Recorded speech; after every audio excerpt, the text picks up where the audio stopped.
Today's video gonna be DMX. Let me say that with some motion. DMX. Woo!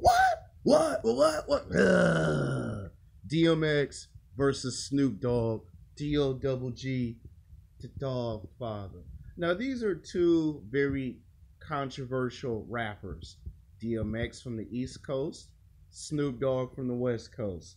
Both was living that street life before they became rich and famous, and television and film, and both are very good at freestyle and battle rapping. So let's start with DMX first.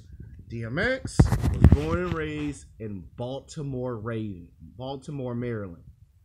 DMX biological father walked out on him not once, but 2 to 3 times. His stepfather walked out on him twice, and his biological mother abused the hell out of him 7 days a week, 24 hours a day, 365 days a year. So he had to go out in the street and sell cocaine and make cocaine to make a living. He had to eat food out of trash cans. He had to go to restaurants. He had to steal money from people to get fresh food. And the only people he trusted was in the street, him and his dog.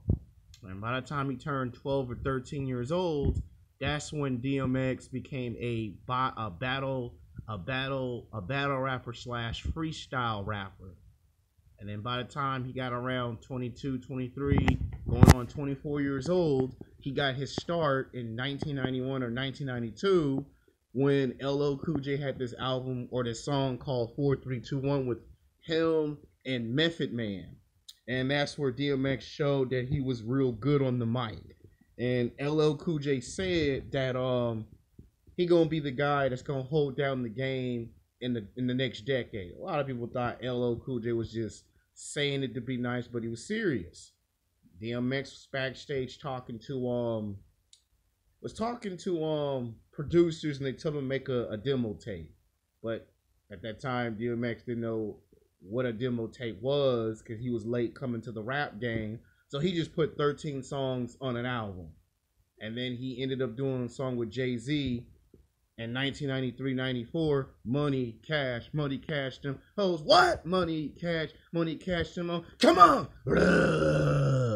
That's when we hear DMX do the dog grill, with his voice. And then after doing 2 albums for 2 rap artists, he cut an actual album. And the critics said that you can't be a battle rapper for 13 years and think this is going to translate onto radio. And DMX's response was, I'm going to prove you wrong, dog. You don't know what you're talking about, dog. I'm DMX. I'm going to show you all. Oh. Well, you know how DMX was back then. And then all of a sudden that song was What's My Name? Then I'm gonna start a party up in here. All of a sudden, he had hits from out of nowhere, and he was the hottest selling album in New York City. Rough Riders is the label that put him on, and DMX was just killing the radio charts, just killing on the mic. No matter what type of genre of music you wanted, he gave it to you. You wanted party music, he gave it to you. You wanted, I'm gonna take you to the street. He made at least 10 songs of Taking to the Street. Get At Me, Dog, Spell and Bind, Ain't No Sunshine Up in Here. I mean, he was killing on them tracks. And then what really impressed me about DMX is when his ass did a song with Marlon Manson and a crossover song where Marlon Manson was the devil and he was rapping about how taking on the devil. And I think that's where the beef between DMX and Snoop Dogg started. Because on the West Coast, Snoop lived in Long Beach, and Snoop was hanging out with Nate Dogg, Daz and Corrupt, and they was out there selling drugs. And Snoop, on his spare time, was battle rapping, freestyle rapping.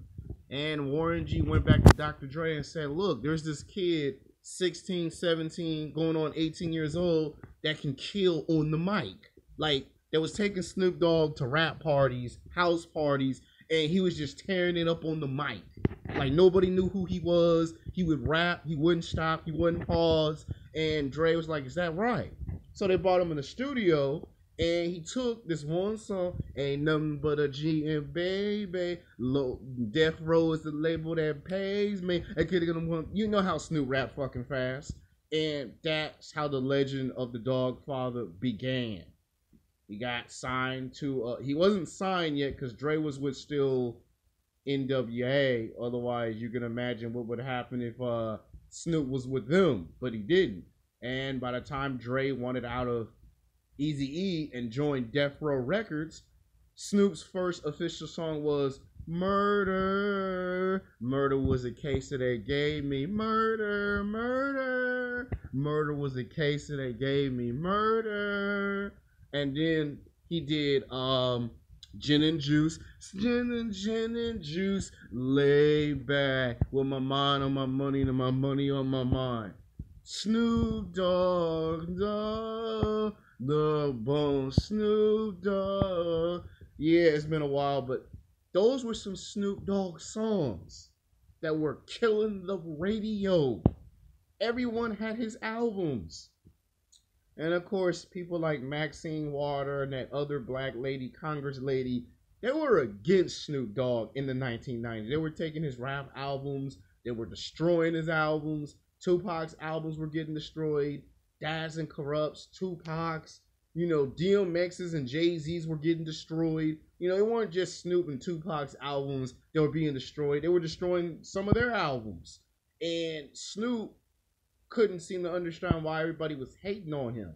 He came up in the rap game and he sold over 100 million copies.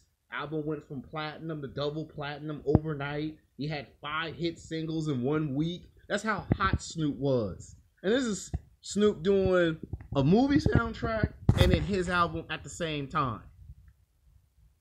And then to get arrested after his bodyguard shot a Blood gang member. He spent almost 2 years in jail. Here you are in jail with the most hottest selling album, and you're not able to what's the word I'm looking for? You're not able to make a living for yourself while being locked up. You get out, and he does songs with Tupac. Ain't nothing but a gangsta party. Oh shit. Ain't nothing but a gangsta party. Yeah, and 2 of America's most wanted. Picture bone and a bench and niggas and no show home now.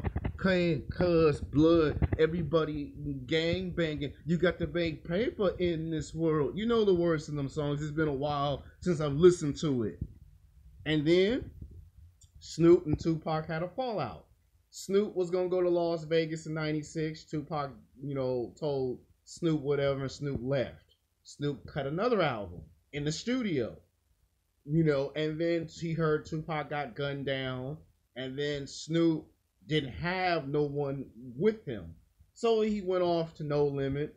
He went to the South where Snoop learned a new style of rap music, of hip hop, where he was with Master P. He learned how to be a businessman. And around that time period, he did Snoop Dogg porn.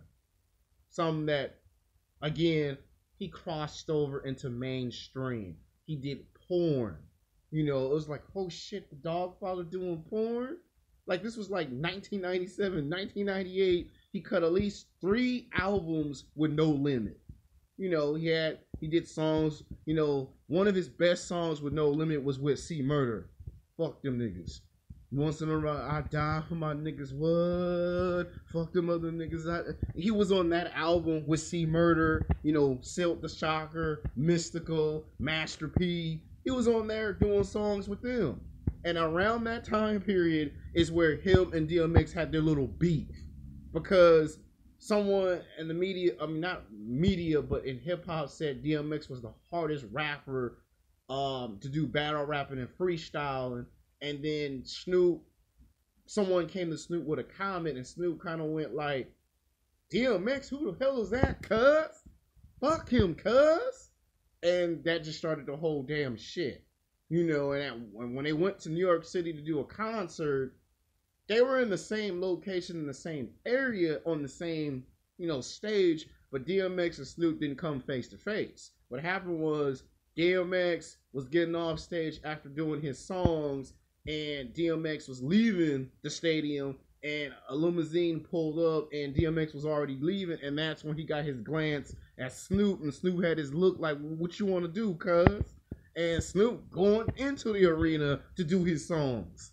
So these two never actually came face to face, and at some time blew over in the 99. That's when DMX and Snoop kind of just said it was a misunderstanding. Somebody was making up rumors, and we took it literally. And there was an apology made, not face to face, but it was it was one of those foregone conclusions. You don't know what really happened.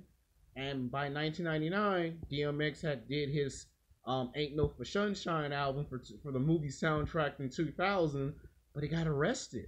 See, in a 10-year period, DMX got arrested a total of 10 to 13 times. 6 out of those 13 times was drugs and alcohol abuse.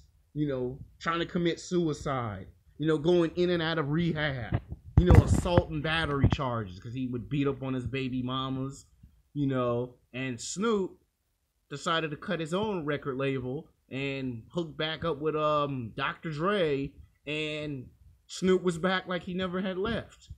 And this showed his development. By then, he was in movies, television shows, TV talk shows, radio, doing commercials, even did some horror films. They even went as far as to make Snoop Dogg clothing, a comic book of Snoop Dogg. He was transcending and crossing over into everything. And he managed to last over 20 years doing this. DMX miraculously survived 20 years of hell. May God give me a sign, and X gonna give it to you. So even after all the shit DMX have been through, he still was popping out albums like crazy. Here he is, 38 years old, and he gave you 7 albums. 7 to 8 albums, and he's 38 years old, and he's been in the game for like 20 years. By the time he get like 41 years old, he puts out another album and gives you 8 to 9 albums. And you're like, it's amazing that this guy has taken this one concept of battle rapping and proved the critics wrong throughout his years. Snoop, now some people like Snoop's older music, and some people are not a huge fan of his new music. Like when he did Sexual Seduction, whoa, Sexual Seduction. And then, of course, let's not forget Step Your Game Up, when he did songs with Little John, Trina, the baddest bitch in Miami. Those were some killer classics in the 2000s. And, of course, Snoop showed he could do any genre of music. So, who's better? Now, I would say by a slight edge, just by a slight edge of a margin, DMX gonna edge out Snoop Dogg simply for one reason. DMX had to go through a series of challenges to stay at the top. Snoop, on the other hand, had some challenges, but as time went on, Snoop stayed out of trouble. Snoop wasn't getting in trouble as much. Snoop was into his music. He was into his television and his movies. And Snoop was off doing multiple projects. And DMX constantly kept having to go through stuff. And Snoop managed to do fine for the next decade. And some of Snoop's music started to get a little warm lighted. And a lot of old school Snoop Dogg fans began to go, I hope the Dog Father ain't getting weak and soft on us.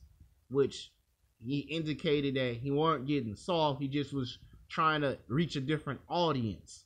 Which some fans really started to turn on Snoop Dogg during those later 2000s. And you could see he hasn't really recovered from that. And now he's just into movies and television because ain't nobody really listening to his newer music, which got him upset. Like, I'm still the Snoop Dogg that y'all know, but they don't like that newer music. And he knows it. Why DMX sound, it don't change. So DMX slightly edges out the Dog Father. Next time in my music series, it's going to be Saliva, the rock band, versus Drowning Pool, Let the Bodies Hit the Floor. Peace.